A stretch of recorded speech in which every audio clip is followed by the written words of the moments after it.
కూషీయుడైన జెరహు వారి మీద దండెత్తి 1000 సైన్యమును 300 రథములను కూర్చుకొని బయలుదేరి మారేషా వరకు రాగా ఆసా అతనికి ఎదుర్కోబోయెను. వారు మారేషా నొద్ద జెఫతాను పల్లపు స్థలముందు పంక్తులు తీర్చి యుద్ధము కలువగా ఆసా తన దేవుడైన యెహోవాకు మొరపెట్టి, యెహోవా విస్తారమైన సైన్యము చేతిలో ఓడిపోకుండా బలము లేని వారికి సహాయం చేయుటకు నీకన్నా ఎవరునూ లేరు. మా దేవా యెహోవా, మాకు సహాయం చేయుము. నిన్నే నమ్ముకొని ఉన్నాము. నీ నామమును బట్టియే ఈ సైన్యమును ఎదిరించుటకు బయలుదేరి ఉన్నాము. యెహోవా, నీవే మా దేవుడవు. నరమాత్రులను నీ పైన జయమొందనీయకము అని ప్రార్థించగా యెహోవా ఆ కూషీయులను ఆసా ఎదుటను యోధావారి ఎదుటను నిలువనీయక వారిని మొత్తినందున వారు పారిపోయిరే. ఎందుకంటే మేము గొప్పవారమే, మీ దేవుడు మమ్మల్ని ఏం చేయలేరు అని చెప్పి వాళ్ళు యుద్ధానికి వచ్చి ఉన్నారు. Then Asa didn't go to any king or anyone, but he went to the feet of the Lord. మరి ఆశ ఏ రాజు దగ్గరికి వెళ్ళి శరణు చూడలేదు, కానీ అతను దేవుని పాదముల దగ్గరికి వచ్చి ప్రార్థన చేశాడు. Lord, let no man prevail before you, he said. బాబా, నీకంటే మాకు విడుదలిచ్చేవారు ఎవరు లేరు అని చెప్పాడు. Let no man prevail because you are the strong God. మరి అందరికంటే నీవే గొప్ప దేవుడివి, బలమైన దేవుడు అని ప్రార్థన చేశాడు. Because our God is not a strong God. He is not mighty God, but he is an almighty God. అతను ఏదో బలవంతమైన దేవుడు మాత్రమే కాదు, కానీ సర్వశక్తి గల దేవుడు ఆయన. Because since our God being almighty, he can do almighty things. ఆయన గొప్ప బలమైన దేవుడు కనుక బలమైన కార్యములే ఆయన చేస్తూ ఉంటారు. Here, Asa came to God. He asked, God, you are the strongest overall, so you only help us. ప్రభా, నీవు సర్వశక్తి కలిగినటువంటి దేవుడు కనుక నీ ఒక్కడే మాత్రమే మాకు సహాయం చేయగలము అని ప్రార్థించాడు. The Ethiopians are saying that they are stronger than you. మరి ఇథియోపియన్స్ అంటున్నారు, నీకంటే వాళ్ళే బలవంతులని చెప్తూ ఉన్నారు. But let no man prevail over you. ఏ మనుష్యుడు కూడా నిన్ను జయించలేడు. So Lord, please help us, Asa said. మరి ఆశ చెప్పాడు, ప్రభా మాకు సహాయం చేయమని ప్రార్థించాడు. So the Lord smote all the Ethiopians, and so they fled away. మరి లక్షలాది సైన్యాన్ని దేవుడు వచ్చినందున వారందరూ పారిపోయారు ఆశ దగ్గరని. If Asa is not doing good before God, how can God help him? మరి ఆశ దేవుని సన్నిధిలో మంచిగా ఉండకపోయినట్లయితే దేవుడు ఎలా సాయం చేస్తారు? Asa being good in eyes of the Lord, so the Lord helped Asa to defeat all its enemies. మరి దేవుని సన్నిధిలో ఆయన దృష్టిలో ఆశ నీతిమంతుగా న్యాయబద్ధంగా చేశాడు కనుక దేవుడు ఆ గొప్ప సైన్యం మీద విజయాన్ని ఇచ్చి ఉన్నారు. In our life also, many people will come to deceive us. మరి మన జీవితంలో కూడా చాలా మంది మోసగించే వాళ్ళు వస్తూ ఉంటారు. Though there is no wrong of us, they say that you are wrong. మనకి ఏం తప్పు లేకపోయినా సరే మీరు తప్పు అని చెప్తా ఉంటారు. They will say that God can't do anything. వారు చెప్తారు, మీ దేవుడు ఏమి చేయరు అని చెప్తారు. Your God is a weak God. మీ దేవుడు బలహీనుడు అని చెప్తారు. But if we do good in front of the Lord, He is going to smote all our enemies. మరి ఆయన దేవుని సన్నిధిలో మనం చాలా మంచి చేసినట్లయితే మన యొక్క శత్రువుని దేవుడు హతమ చేస్తారు. He will help us to defeat our enemies. మరి దేవుడు మనకి ఆ యొక్క శత్రు సైన్యాన్ని విజయం ఇవ్వడానికి సహాయం చేస్తారు. Because our God is a winner and He wants us to be winners. మరి దేవుడు చాలా విజయవంతుడు కనుక మనల్ని కూడా విజయవంతులుగా చేస్తారు. So if we be good in the eyes of the Lord, He is going to help us in everything. మరి ఆయన దృష్టికి న్యాయమైనది మనం చేసినట్లయితే ఆయన ప్రతి విషయంలో కూడా మనకి సహాయం చేస్తారు. The first thing is, Asa did what is good in the eyes of the Lord. మొట్టమొదటి చూసినట్లయితే ఆశ దేవుని దృష్టికి యథార్థంగా ప్రవర్తించాడు. Then he broke all the images which are hatred to God. మరి దేవుడికి ఇష్టమైనటువంటి అన్ని విగ్రహాన్ని నాశనం చేసి ఉన్నాడు. So God built a fenced cities around Israel. మరి దేవుడు అతని ఇష్టములు రాకుండా అతని చుట్టూ కంచి వేసి ఉన్నారు. And then when the war came, God helped him to have. మరి ఎప్పుడైతే యుద్ధం వచ్చిందో దేవుడు సహాయం చేసి శత్రు సైన్యాన్ని మొత్తి ఉన్నారు. Here, if we do the same thing, God is going to do the same thing. మనం కూడా అలా చేసినట్లయితే దేవుడు ఆశ చేసినట్లే మనకు కూడా సహాయం చేస్తారు. మరి ఆయన ఎప్పుడు కూడా ఆయన ప్రేమిస్తూనే ఉంటారు. If in a family there are 3 children, ఒక ఫ్యామిలీలో 3 కొడుకులు కుమారులు ఉన్నారు. if the father will like the ప్రేమిస్తాడు. He will not like one person more and the other person bad. ఒకరిని తక్కువగా ప్రేమించి ఇంకోని ఎక్కువగా ప్రేమించడు కదా. Because they are his own children. ఎందుకంటే ఆయన సొంత పిల్లలు కాబట్టి He will not show any partiality between these children. మరి ఎటువంటి పక్షపాతం కూడా ప్రేమ విషయంలో ఆయన చూపించడు. ముగ్గురు He విషయం liked all children as the same. మరి ముగ్గురిని కూడా ఒక్కలాగే ఆయన ప్రేమిస్తాడు. Our God is also not a partial God. మన దేవుడు పక్షపాతం కలిగిన దేవుడు కాదు. He likes everyone. అతను అందరినీ కూడా ఇష్టపడుతున్నారు. How he helps Asha, in the same way he is going to help us. ఆశకి ఎలాగైతే దేవుడు సాయం చేస్తాడో మనకు కూడా అలాగే సాయం చేస్తాడు. But we should surrender ourselves before God. మనం కూడా దేవుని సన్నిధిలో మనం అప్పగించుకోవాలి. In the same way, if we see in 15th chapter verse 16.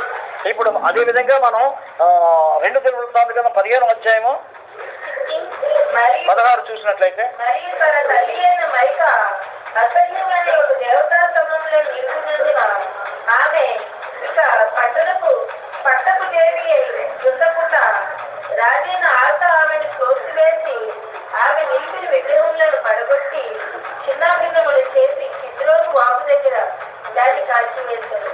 ఆశ ఉన్నత స్థలంలోని ఇశ్రాయేలీయుల నుండి తీసివేయలేదు. కానీ ఇప్పుడు ప్రశ్న కాలం అంతయు ఇతను వృద్ధి యథార్థంగా ఉండేది. తన తండ్రి ప్రతిష్ఠించినట్లు తాను ప్రతిష్ఠించినట్లు 2 బంగారుల ఉపకరణములను అతను తీసివేసి దేవుని మందిరమునందించాడు. ఆశ 78-37 సంవత్సరం వరకు యుద్ధం జరగలేదు. Here we see that Asha is having a mother namely Makkah. మరి ఆశకి ఒక మామ ఉంది, మాక అని. She is actually an idol worshipper. ఆవిడ ఒక విగ్రహార్థకురాలు.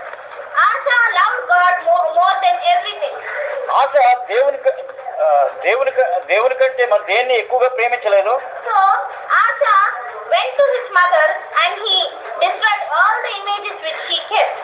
మరి తల్లి పూజించినటువంటి ఆ విగ్రహాలన్నింటినీ కూడా నాశనం చేశాడు. పట్టపు దేవుడు కాకుండా తీసి పారేశాడు. If he loved his mother more than God, అతను ఒకవేళ తల్లినే దేవుని కంటే ఎక్కువగా ప్రేమించినట్లయితే he would have not broken the images. అతను ఆ విధంగా చేసి ఉండేవాడు కాదు ఆ విగ్రహాలను. But he loved God more than anything. అతను దేవుణ్ణి ఎక్కువగా ప్రేమించాడు మనుషుల కంటే. So he was even ready to go against his mother. అతను ఈవెందో తల్లి వాక్యానికి వ్యతిరేకంగా చేసినప్పుడు, ఆ విగ్రహాలు చేసినప్పుడు దానికి అతను వ్యతిరేకించాడు. It's not meant to rebel against the parents. దాని అర్థం ఏంటంటే తల్లిదండ్రులకు వ్యతిరేకంగా జీవించడం కాదు. But whosoever does wrong against God, we should go and exalt them. మనం ఎవరైనప్పటికీ కూడా వారు దేవుని వాక్యానికి వ్యతిరేకంగా జీవించినట్లయితే వారికి వ్యతిరేకంగా మనం హెచ్చరిక చేయాలి. If we don't exalt them, ఒకవేళ హెచ్చరిక చేయకపోయినట్లయితే God is going to punish us. దేవుడు పనిష్మెంట్ చేస్తారు. Because we know God and we know what He likes. మరి మనం దేవుడు తెలుసు, మనం ఏదైతే దేవునికి ఇష్టమో అది మనకు తెలుసు. So we should do what God likes in others' life also. దేవునికి ఏది ఇష్టమో We know that our relatives or our neighbors are going to hell. మనకు తెలుసు మన బంధువులు చుట్టాలు నరకానికి వెళ్ళిపోతున్నారని. But we can't stay sitting in a house, let them go to the hell, but I will go to heaven. నేను పరలోకానికి వెళ్తాను లేదు, నేను నరకానికి పోతానని అలా ఇంట్లో కూర్చోకూడదు. We should go to them and preach about God. మనం వెళ్ళి వాళ్ళకి చెప్పాలి దేవుని కోసం. Here, Makkah have done wrong against God, so Asha, her son went to him and said what is correct. మరి మాట దేవునికి వాక్యానికి వ్యతిరేకంగా వెళ్ళినప్పుడు ఆశ హెచ్చరిక చేశాడు, ఆ విగ్రహాలన్నీ కోలగొట్టాడు. Because she is his mother-in-law, why shouldn't he be respectful to her? ఆవిడ అనుకోవచ్చు, ఏంటి కొడుకై ఉండి నాకు మర్యాద ఇవ్వటం లేదేంటి అని అనుకోవచ్చు. Why can't Asha be respectful to her without exerting her? మరి అతను నాకు ఏమి కూడా హెచ్చరిక చేయకుండా ఎందుకు నాకు మర్యాద ఇవ్వటం లేదు అని అనుకోవచ్చు. But Asha loves God more than her mother. So ఎందుకంటే దేవుని కంటే ఆశ ఇంకెవరిని ఎక్కువగా తల్లిని కానీ ఎవరిని కూడా ఎక్కువగా ప్రేమించలేదు. he didn't like his kingdom more than God. అతను రాజ్యాన్ని కూడా దేవుని కంటే ఎక్కువ ప్రేమించలేదు. He didn't like his throne more than God. అతని సింహాసనం కూడా అతను దేవుని కంటే ఎక్కువగా ప్రేమించలేదు. He didn't like his crown more than God. అతని యొక్క కిరీటాన్ని కూడా దేవుని కంటే ఎక్కువగా ప్రేమించలేదు. He didn't like his authority more than God. అతను కొన్ని అధికారాన్ని కూడా దేవుని కంటే ఎక్కువగా ప్రేమించలేదు. Many people nowadays, after getting into authority, they are leaving God. మరి చాలా మందికి అధికారం రాగానే దేవుణ్ణి వదిలేస్తారు. But Asha have not done like like that. He loved God more than his authority. మరి ఆశ అలా చేయలేదు. దేవునికి తన అధికారం కంటే తన అన్నిటికంటే దేవుడే తన ప్రాముఖ్యంగా ఎక్కువగా ప్రేమించాడు. Asa was obedient to God even after becoming the king of Israel. అతను దేవునికి రాజు కాక ముందు దగ్గర నుంచి అతను దేవుడికి ఎంతగానో విధేయ చూపించి జీవించాడు. He never lost his respect towards God. అతను ఎప్పుడు కూడా దేవునికి ఇవ్వాల్సిన మర్యాదని అతను పోగొట్టుకోలేదు. So here he destroyed all the images his mother Makkah had created. మరి అక్కడ మాక ఆయన తల్లి చేసినటువంటి ఆ విగ్రహాలన్నిటి కూడా ఆశ నాశనం చేశాడు. And he has brought all the silver and gold vessels which his father dedicated to God and kept it in the temple. మరి తన తండ్రి ఆ దేవునికి ఇవ్వాల్సినటువంటి వెండి బంగారం ఆస్తి అంతా కూడాను దేవుని మందిరంలోకి ఇచ్చాడు, దేవునికి ఇచ్చాడు. They are gold now, why can't he use it for himself? మరి ఆ గోల్డ్ బంగారం అది తండ్రి గడించాడు కదా, దేవునికి ఇవ్వాల్సింది తన సొంత ఖర్చుల కోసం ఆయన ఉపయోగించుకోలేదు. But he respected God more than the vessels. మరి ఈ లోకంలో సంపద కంటే దేవునికే ఎక్కువ మర్యాద ఇచ్చాడు, ఘనత ఇచ్చాడు. He has those gold vessels, but he never used it for himself, but he gave it to God. మరి దేవుడికి ఇవ్వాల్సింది దేవుడికే ఇచ్చాడు, ఆయన సొంత బెనిఫిట్ కోసం ఆయన ఉంచుకోలేదు. We should not use the name of God or the things of God for vain. మరి ఈ లోకంలో ఉన్నటువంటి దేవుడి సంబంధమైన దేవుడికి మనం ఇష్టం ఉండాలి. We should not use those vessels for vain. మరి మనం ఆయన దేవుడికి ఇవ్వాల్సిన వెసల్స్ అది వృధాగా మనం ఖర్చు పెట్టుకోరు. We should only give it to God because that is God. మరి అది దేవుడికే ఇవ్వాలి కానీ అది మనం సొంతంగా ఉంచుకోకూడదు. We should not keep anything which is God. మరి దేవుడి సంబంధమైన ఏది కూడా మనం సొంతంగా ఉంచుకోకూడదు. We should not keep the money.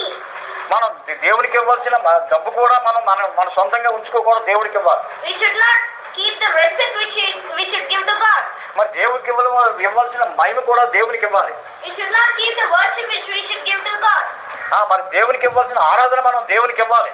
We should not even use the body for ourselves because it is God. మన శరీరం కూడా దేవుడిది కాబట్టి దేవునికే ఇవ్వాలి. Why did God give us 2 hands? మరి దేవుడు మనకి ఎందుకు 2 చేతులు ఇచ్చారో తెలుసా? Why can't he give 1 hand? మరి ఒక చెయ్యి ఎందుకు ఇవ్వలేదు? We can't provide God's things to others with 1 hand. You can't provide the gospel tract to others with 1 hand. అందుకే మన దేవుని యొక్క సువార్త పత్రికలు ఒక చేతితో ఇవ్వకూడదని 2 చేతులతో పని చేయాలి. If we give with 1 hand, with which hand will we hold the tract? మరి ఒక చేతితోనే పత్రికలు పట్టుకొస్తే ఇంకా అన్ని పత్రికలు ఇంకే చేతితో పట్టుకుంటాం. So God gave us 2 hands. అందుకే 2 చేతులు ఇచ్చారు దేవుడి కోసం పని చేయమని. If we give us 1 leg, ఒక్క కాలు దేవుడు ఇచ్చారు అనుకోండి, we should jump and go. మనం గెంతుకోవాలి నడవాలి. But we can walk easily, so God gave us 2 legs. ఎందుకంటే మనం చక్కగా నడాలని 2 కాళ్ళు ఇచ్చారు దేవుడు. He don't want his people to be hardship. ఎందుకంటే దేవుడు ఏదో మనం కష్టపడాలని దేవుడు కోరుకోవడం లేదు. He wants us to be happy, but preach the gospel of God. మనం ఎప్పుడైతే మనం 2 కాళ్ళతో దేవునికి సువార్త ప్రకటిస్తామో, ఆత్మలు సంపాదిస్తాం, అప్పుడు దేవుడు ఆనందిస్తాడు. Even some people are there who don't have these parts. చాలా మందికి ఇటువంటి సమర్పణ ఉండదు. Some people don't have correct organs in their body. మరి తనకు ఉన్నటువంటి అంతరంగ సంబంధమైన ఆర్గన్స్ ని వారు దేవుని కొరకు ఉపయోగించారు. But we should use our organs to God. మనకున్న అంతరంగ సంబంధమైన సమస్యతోనే దేవునికి మనం ఇచ్చి ఆరాధన చేయాలి. Some people don't have legs or some people don't have hands. కొంతమంది కాళ్ళు ఉండవు, చేతులు ఉండవు. But they will be used for God many times. చాలా సార్లు దేవుడు అటువంటి వాడిని కూడా వాడుకుంటూ ఉన్నారు. There is in America a servant of God. అమెరికాలో ఒక సేవకుడు ఉన్నాడు. He don't have hands and legs. అతనికి 2 కాళ్ళు 2 చేతులు కూడా లేవు. He has only small part of his hand. అంటే అతనికి చిన్న సగం మోచేతులు 2 ఉన్నాయి అంతే. And 2 small legs. అంటే అతను తొడల వరకు 2 అంతవరకే ఉన్నాయి కాళ్ళు. And he have given a big bike.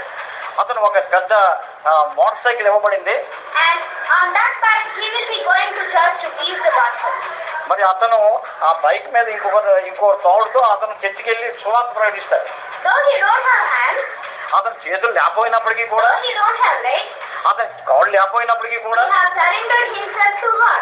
అతను దేవునికి సంపూర్ణంగా సమర్పణ చేసుకున్నాడు. So he was not happy to sit in the home. అతను ఏదో ఇంట్లో అలాగా కూర్చొని పడుకోవడానికి ఇష్టపడలేదు. When he was born, అతను పుట్టినప్పుడు many people said to his mother, throw him somewhere. అయితే చాలా మంది చెప్పారట, వీడికి 2 కాళ్ళు 2 చేతులు లేవు కదా, ఎందుకు ఆడు ఉండి వ్యాధం అని ఏదో చంపేయడం మంచిది అన్నారట. They said, just kill him, he won't be used for anything. అతను ఇతను చంపిస్తే మంచిది, ఎందుకు అలాంటి బతికి చేసి సత్య చేసి అని అన్నారు. But his mother, అప్పుడు ఆ తల్లి అన్నది, she was a good believer. ఇతను మంచి విశ్వాసం అవుతాడు, He will become a good servant of God. He will be used for God. అతను మంచి దైవజనుడు అవుతాడు, దేవుడి ద్వారా వాడబడతాడు అని చెప్పింది. That lady is a very good believer of God. ఆ యొక్క మనిషి చాలా విశ్వాసమైనటువంటి స్త్రీ. So she surrendered her son to God. ఆ కొడుకుని, ఆ కాళ్ళు చేతులు లేని కొడుకుని దేవునికి ఇచ్చేసింది ఆవిడ. God didn't throw him somewhere. అతడు దేవుడు ఎక్కడ వదిలేదు, God didn't leave him somewhere. అతను ఎక్కడ వదిలేదు దేవుడు. God didn't say that he don't have 2 hands, he don't have 2 legs. How can be he used? దేవుడు చెప్పలేదు, ఇది 2 కాళ్ళు 2 చేతులు ఇవ్వలేదు కదా, నేను వాడుకోనని చెప్పలేదు. He will never throw anything as useless things. అతను యూజ్లెస్ స్పెషల్ గా దేవుడు ఎప్పుడు కూడా విడిచిపెట్టలేదు. But he holds the small hand and God lifted him up. అతడు ఆ మొండం వల్లే ఉన్నటువంటి ఆ వ్యక్తిని దేవుడు పైకి లేవనెత్తి బలంగా వాడుకుంటున్నాడు. Now he is being used by God very highly in America. అమెరికాలో చాలా పెద్ద దైవజనుడు అతను. Everyone respects him though he don't have hands and legs. అతను కాళ్ళు చేతులు లేకపోయినా ప్రతి ఒక్కరూ అతనికి ఎంతో మర్యాద ఇస్తూ ఉంటారు. Because he was lifted up by God. అతను దేవుడి ద్వారా పైకి లేకపోతాడు. If he only preaches the gospel that much, how should we do? మనం కూడా అలా సువార్తను ప్రకటించినట్లయితే అతని కాళ్ళు చేతులు లేకపోయినా దేవుడి ద్వారా వాడబడతాడు. మనం ఇంకెంత చేయాలి? We have all hands and legs. మన కాళ్ళు చేతులు రెండు కాళ్ళు 2 చేతులు చక్కగా ఇచ్చారు దేవుడు. We have good eyes. చక్కగా కళ్ళు ఇచ్చారు, We have good ears. మంచి చెవులు ఇచ్చారు. We should use all these organs for the glory of God. మనకున్న అవయవాలన్నింటితో దేవుణ్ణి మహింపరచాలి. We should praise God for giving us these organs. మరి మనం ఇటువంటి అవయవాలతో దేవుణ్ణి మన సన్నిధిలో మనం స్తుతించాలి. But many people nowadays are not preaching the gospel but sitting alone in the house. మరి చాలా మంది దేవుని సువార్తను ప్రకటించరు కానీ ఇంట్లో అలా కూర్చుంటారు. So God is going to ask judgment on the judgment day. మరి జడ్జిమెంట్ దినంలో, తీర్పు దినంలో దేవుడు లెక్క అడుగుతారు. We should give him the account of our work. మన గురించి మన ప్రతిదీ కూడా దేవునికి మనం లెక్క అప్పు చెప్పాలి. And in the same way, because we have everything, we should surrender ourselves before God. మనకు దేవుడిచ్చిన సమస్తంతో మనం దేవునికి సమర్పణ చేసుకోవాలి. I'll tell you a small incident about a very old lady. ఒక ముసలావిడ కోసం నేను ఒక సంఘటన జరిగింది చెప్తాను. She don't have 2 hands and 2 legs. ఆవిడకి 2 చేతులు 2 కాళ్ళు లేవు, She is very old. చాలా ముసలిది. She have given a chair to sit ఆవిడకు ఒక కుర్చీ ఇవ్వబడుతుంది కూర్చోవడానికి, and she have given a telephone. ఒక టెలిఫోన్ ఇవ్వబడుతుంది. So she used to click some number with her mouth ఆమె తన యొక్క నోటుతో ఏదో ఒక నంబర్ని కొడుతుంది. and she used to call someone. ఎవరినో ఒక పిలుస్తుంది. She used to phone someone and say, I want to tell you good news. ఎవరికో ఫోన్ చేసి చెప్తుంది, నేను ఒక మంచి వర్తమానం చెప్పాలని ఆశిస్తున్నానని You చెప్తుంది. don't know what type of number she's typing. అది ఏ నంబర్ చెప్తుందో ఆవిడకే తెలీదు. But that call goes to someone and they hear to her. మరి ఆ ఫోన్ కాల్ ఎవరికో వెళ్ళిపోతుంది. And he hears to her and say, what is the good news? వాళ్ళు అడుగుతారు, ఏంటమ్మా మంచి వార్త అని అడుగుతారు. If you come to me, I'll tell you that. ఇప్పుడు నా దగ్గరకు వచ్చినట్లయితే ఆ మంచి వార్త ఏదో చెప్తాను అంటదట. Then they used to come to her and listen, what is that good news? ఏదో మంచి వార్త అన్నారు కదా, ఏదో అని చెప్పడానికి వస్తారు, ఆవిడ ఇంటికి వస్తారు. If anyone calls us and says, I want to tell you good news, why won't we go? ఏదైనా మంచి వార్త చెప్తున్నారు కదా, ఎవరు వెళ్ళడం మానేస్తారో, మంచి వార్త అంటే చాలా మంది వెళ్తారు. In the same way, the others used to come to her house. మరి అలాగే చాలా మంది వచ్చారు ఆవిడ ఇంటికి. And she used to preach them what is God. దేవుడి గురించి ఆమె చెప్పేది అనమాట. అదే She good don't news. have hands and legs. మరి కాళ్ళు చేతులు కూడా లేవు ఆమె. Can't even move one step. మరి ఒక్క అడుగు కూడా ముందుకు వేయలేదు ఆవిడ. She can't even take the telephone. ఆమె టెలిఫోన్ కూడా చేతులతో తీసే పరిస్థితి లేదు. She can't even type the number. ఆమె ఒక నంబర్ కూడా టైప్ చేయడానికి చేతులు లేవు. But with her mouth, she used to type the number. నోట్తోనే, ఆ మూత్తోనే అలా టైప్ చేస్తుందట number. God gave her nice mouth, eyes and ears. మరి దేవుడు ఆమెకి చక్కని కళ్ళు, చక్కని నోరు, ఈ చెవులు ఇచ్చారు. So she used to use them for God. ఆ యొక్క అవయవాన్ని దేవుడి కొరకు వాడబడుతుంది. She used to see the numbers with her eyes. మరి ఆమె కళ్ళతో నంబర్ చూస్తూ ఉంటది. She used to hear what they told. వారు ఏం చెప్తున్నారో అది వింటది. She used to type the numbers with her mouth. మరి నోట్తో నంబర్ టైప్ చేస్తుంది. And she used to preach with her mouth. తన నోట్తోనే ఆమె సువార్త చెప్తుంది. And except her face, nothing in her body can be moved. తన ముఖం తప్ప ఇక బాడీలో ఏ పార్ట్ కూడా కదలదు. If she only did that much serving to God, how should we do? మరి ఆవిడ కాడు చేతులు లేని ఆవిడే అంతగా దేవుని సేవ చేస్తూ ఉంటే మనమేం చేస్తున్నాం? దేవుడు కాడు చేతులు ఇస్తున్నాం. Not holding only, she saved many thousands of souls to God. మరి అనేకమైన వేల మందిని ఆమె రక్షిస్తా ఉన్నది. But only with her mouth, ears and eyes. ఆమె తన నోటిని దేవుని కొరకు వాడుకుని అనేక మందిని ఆమె రక్షిస్తూ ఉన్నది. If she can save that many people with her eyes, mouth and ears, మరి అతను ఆ దేవుడు ఆమెకి ఇచ్చిన నోరు చెవులు కళ్ళు తోని ఆమె అనేక మందిని రక్షిస్తుంది. if she saved 1,000 members, ఆమె 1000 మంది కంటే ఎక్కువ మందిని రక్షించిందట. then we should save some lakhs of members. మరి కాళ్ళు చేతులు నోరు ముక్కు చక్కగా ఇచ్చినటువంటి మనం దేవుని కొరకు ఎంత మందిని సంపాదించాలి? If we లక్షలాది. save 1,000, we should save a lakh. ఆమె 1000 మందిని సంపాదిస్తే మనం 1,00,000 మందిని సంపాదించాలి. Then only God will be happy with us.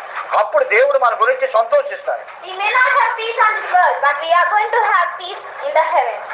ఇక్కడ ఈ లోకంలో మనకి శాంతి లేకపోవచ్చు, కానీ పరలోక రాజ్యంలో మనకి శాంతిని దేవుడు నుంచి ఉన్నాడు. No one knows her because she is lame and without hands. Because she is lame, no one knows her, but God knows her service. మరి ఈ కాళ్ళు చేతులు లేవని చాలా మందికి తెలియకపోవచ్చు, కానీ దేవుడికి ఆమె చేసుకున్నటువంటి కార్యములు బాగా తెలుసు. We should never search for glory, మనం ఎప్పుడు కూడా సొంత మహిమ కొరకు మనం జీవించకూడదు. but we should only serve because God is seeing us. ఎందుకంటే దేవుడు మనల్ని చూస్తున్నారని మనం చెయ్యాలి తప్ప మనుషులు చూస్తున్నారని కాదు. This lady don't know who is watching her. మరి ఎవరో చూస్తారు, ఎవరో పేరు వచ్చేస్తే ఆమె చేయలేదు. దేవుడు తనకి ఇచ్చినటువంటి దాన్ని ఉపయోగించుకొని ఆమె దేవుని సేవ చేస్తుంది. But she used her organs, each and every organ to God. మరి ఆమె దేవుడిచ్చిన తన కొద్ది అవయవాల్ని దేవుడు మహిమ కొరకు వాడి వేల కొద్ది ప్రజల్ని ఆమె రక్షిస్తా ఉన్నది. Since she is lame, she called people to God. కాళ్ళు లేకపోయినా దేవుడు పిలుస్తూ ఉన్నది ఆ ఫోన్ ద్వారా. But we have legs, so we should go to the people. మన కాడు దేవుడు ఇచ్చి కూడా మనం ప్రజల దగ్గరికి వెళ్ళటం లేదు, ఏ పని చేయటం లేదు. We should go to people and preach about God. మన ప్రజల దగ్గరికి వెళ్ళాలి, దేవుని కొరకు సువార్తను ప్రకటించాలి. She don't have legs, so she didn't go. But we have legs, we should go to the people. ఆవిడ కాళ్ళు లేవు కాబట్టి వెళ్ళటం లేదు, కానీ మనం కాళ్ళు ఉన్నాయి కాబట్టి మనం వెళ్ళాలి. We should go to each and every people and speak about God. మనం ప్రతి ఒక్కరి దగ్గరికి వెళ్ళి దేవుని గురించి చెప్పాలి. We should tell them how good our God is. మనం చెప్పాలి దేవుడు ఎంత మంచి దేవుడు అని చెప్పాలి. We should tell them what rewards He is going to give. మరి దేవుడు మనకి ఎటువంటి బహుమానం ఇస్తున్నారో చెప్పాలి. And we should say what are the wrongs they are doing also. మరి మనం కూడా చెప్పాలి, వారు చేసిన తప్పులు చెప్పాలి, నిజమైన మార్గం వారికి చెప్పాలి. Many people don't like this thing. చాలా మందికి ఇది ఇష్టం ఉండదు. They want to get blessings from God, but they don't want to exhort Him. మరి దేవుడి ద్వారా ఆశీర్వాదం ఒక్కటే కావాలనుకుంటారు, కానీ ఇటువంటి పనులు చేయడానికి ఇష్టపడరు. They don't want to do what is good in the eyes of the Lord.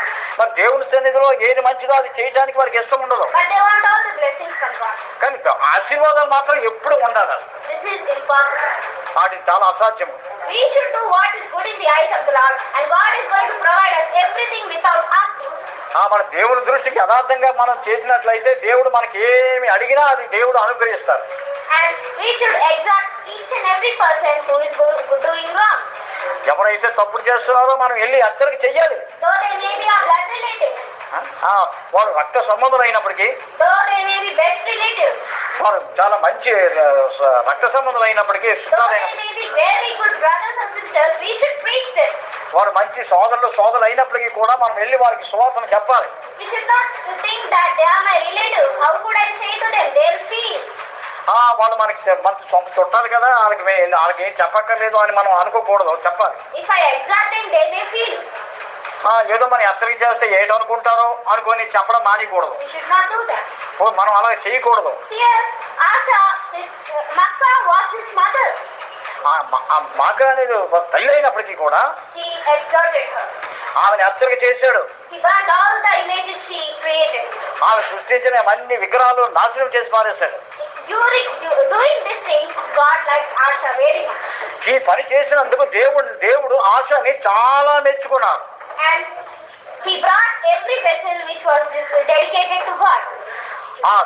మరి ప్రతి దేవుడికి తన తండ్రి ఇచ్చినటువంటి బంగారం ప్రతి పాత్రలు అన్ని కూడా అతను దేవునికి సమర్పణ చేసుకున్నాడు. And until 35 years there were no wars in his. మరి అతను పరిపాలనలో 35 సంవత్సరాల యుద్ధములు దేవుడు మాన్పించేశారు. Until here we saw how good is Asa. మరి అక్కడ ఆశ ఎంత మంచిగా ప్రవర్తించినంత కాలము ఆ విధంగా జరిగింది. But if we see in the 16th chapter, మన 10వ అధ్యాయంలో చూసినట్లయితే 1 to 4, 3. 1, 2, 3, 4 చూస్తే ఆసా ఏలుబడి యందు 36వ సంవత్సరమున ఇశ్రాయేలు రాజైన బయెషా యోధారాజు మీద దండెత్తి బయలుదేరి యోధారాజైన ఆస యందుకు రాకపోకలు జరుగుకున్నట్లు రామాను కట్టింపగా ఆస యెహోవా మందిరమును రాజానగరునకు ఉన్న గొప్పతులలోని వెండి బంగారంలోని తీసి దమస్కులో నివాసం చేయు సిరియా రాజుకు బెన్హదదు వద్దకు దూతలు చేత పంపించి, నా తండ్రికి నీ తండ్రికి కలిగి ఉన్నట్లు నాకునే నీకునే సంధి కలిగి ఉన్నది, వెండిని బంగారంని నీకు పంపి ఉన్నాను. ఇశ్రాయేలు రాజైన బయెషాను విడిచి ఆవరికి పోవునట్లుగా నీవు అతనితో చేసి సంధిని భంగము చేయమని వర్తమానం చేశాను. Here we can see that ఇక్కడ మనం చూసినట్లయితే in the 36th reign of Asa, మరి 36వ సంవత్సరంలో ఆశా పరిపాలనలో Baasha, king of Israel, బాష అనేటటువంటి ఇజ్రాయేలు రాజు he built Rama around the Israel that Asa can't do anything. ఎందుకంటే ఆ రామ అనే పట్టణం కట్టించి చుట్టూ బౌండరీస్ కడుతున్నాడు కనుక ఏమి ఇజ్రాయేల్ యోధారాజు ఏమీ చేయకుండా Then what should Asa do? ఆశ ఏం చేశాడు? He should go to God and ask God to remove that city. మరి దేవుడి దగ్గరికి వెళ్ళి దేవా నాయనా ఏంటి పట్టణం కడుతున్నాడు, నాకు వ్యతిరేకంగా లెగుస్తున్నాడు అని దేవుడిని అడగలేదు. But he went to the other king. ఇంకొక రాజుకి అన్యుడైనటువంటి ఇంకో రాజు దగ్గరికి వెళ్ళాడు. Actually, what should Asa do in this place? మరి ఇక్కడ ఆశ ఏం చేస్తున్నాడు ఇక్కడ? Before 30 years, 30 సంవత్సరాల క్రితం when the war came, Asa went to the feet of God. గొప్ప యుద్ధం వచ్చినప్పుడు దేవుని పాదాల దగ్గరికి వెళ్ళి దేవుని పాదాలు పట్టుకున్నాడు. So the Lord smote all his enemies. అప్పుడు దేవుడు అన్ని శత్రువుల్ని కూడా దేవుడు మొత్తారు. But why can't God do this thing? మరి ఎందుకు దేవుడు ఇది కూడా చేయరు? He can do. ఆయన చేయగలడు. But Asa didn't go to his feet. మరి దేవుని పాదాల దగ్గరికి మళ్ళీ అతను రెండోసారి వెళ్ళలేదు. He went to Ben-Hadad the king. బెన్హదదు అన్యుడైన రాజు దగ్గరికి వెళ్ళాడు. And you know how he gave? ఆమె ఏం చేశాడు? He removed all the vessels which he dedicated to the temple. ఆ దేవుడికి ఇచ్చినటువంటి బంగారం అంతా కూడా మళ్ళీ తీసేసి He sent those with a servant to Ben-Hadad. బెన్హదదు అనేటువంటి అన్యుడైన రాజుకి ఇచ్చాడు దేవుని సొమ్ము అంతా తీసేసి. I am giving you these things. నేను దీన్ని ఇస్తున్నాను. And through this I am asking you one request.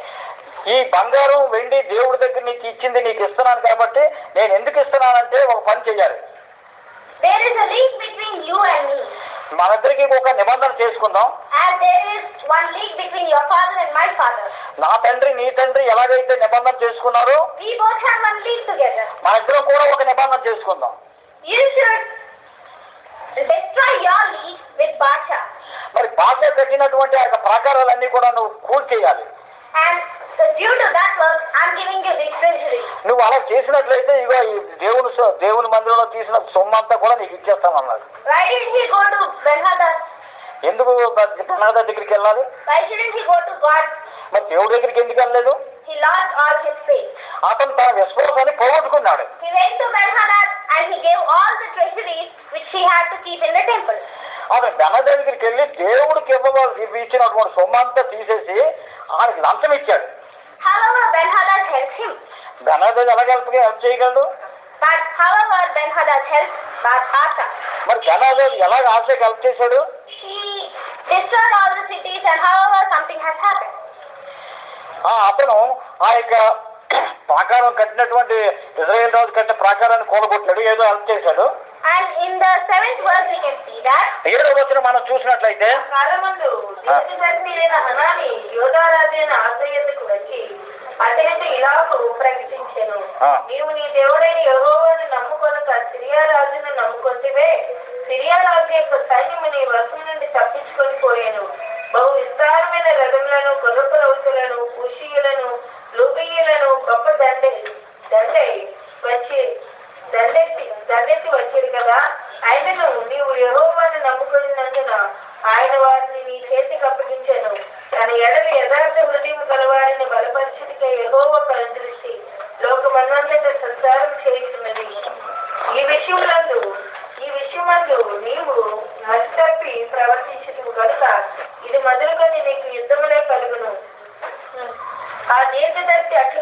చూచినందుకు ఆశ అతని మీద కోపగించి రౌద్రం చూపి అతన్ని బందీ గృహంలో వేశాను. Here we can see that ఇక్కడ మనం చూసినప్పుడు Hanani the thief came to Asha. మరి అనాని అని ఒక ప్రవక్త ఆశ దగ్గరికి వచ్చాడు.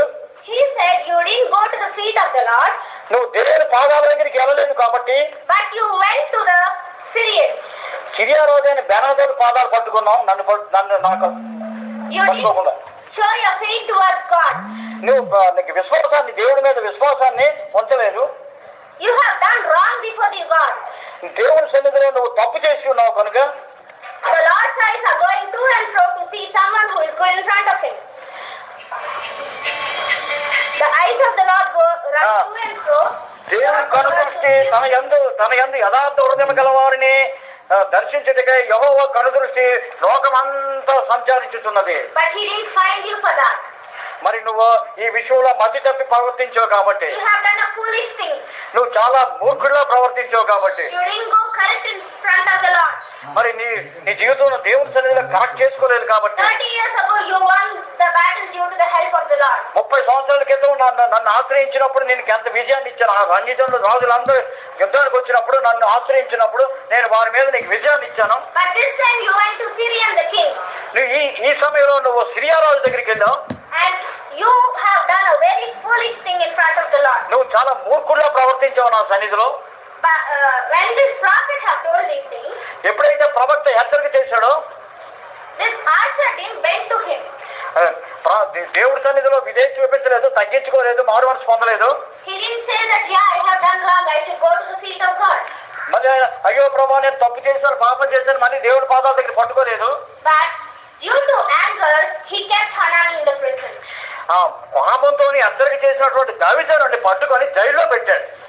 In this case, if we see David, మరి దావీదు విషయంలో చూస్తే when the prophet came and told him his wrong, ఎప్పుడైతే ప్రవక్త వచ్చి దావీదు పాపాన్ని హెచ్చరిక చేశాడో David went to God's presence and said, I am sorry, Lord. దేవుని సన్నిధిలో పశ్చాత్తాపంతో దేవా నన్ను క్షమించు అని ప్రార్థించాడు. But Asher didn't do that thing. మరి ఆశ ఆ విధంగా చేయలేదు. The prophet have exhorted him, so Asher kept him in the prison. ప్రవక్త హెచ్చరిక చేసినప్పుడు ఆశ అతన్ని జైల్లో పెట్టాడు. Many people nowadays, when the pastors say that you are doing wrong, when the pastors exhort him, they rebel against the pastors. చాలా మంది pastor గారు ఏదైనా తప్పు చేసినప్పుడు హెచ్చరిక చేస్తే పాస్టర్ గారి మీద తిరగబడతారు చాలా మంది. They rebel against him saying that you are saying wrong. వాళ్ళు ఎప్పుడైతే వాళ్ళు తప్పుని హెచ్చరిక చేస్తే వాళ్ళు తిరగబడతారు దైవజనుల మీద. The words of the servant of God are the words of God. దేవుని సేవకుడు చెప్పిన మాటలు దేవుని మాటలు. We should always obey to the words of the servant God. మన దేవుడు సేవకుడు ద్వారా చెప్పినటువంటి మాటలకి మనం విధేయత చూపించాలి. If we obey the word of the God of servant of God, ఎప్పుడైతే మనం దేవుని సేవకుడికి లోపడతామో then the blessings are coming over us. అప్పుడు దేవుని యొక్క ఆశీర్వాదాలు మన మీద కుమ్మరించబడతాయి. But if we rebel, ఎప్పుడైతే తిరగబడతామో then this is the case happened in Asha. ఈ విషయంలో ఆశ విషయంలో జరిగింది. We should always be obedient to the servant of God. ఎప్పుడు కూడా మనం దేవుని సేవకులకు లోబడి జీవించాలి. We should always, obedience is better than sacrifice, God says. మరి విధేయ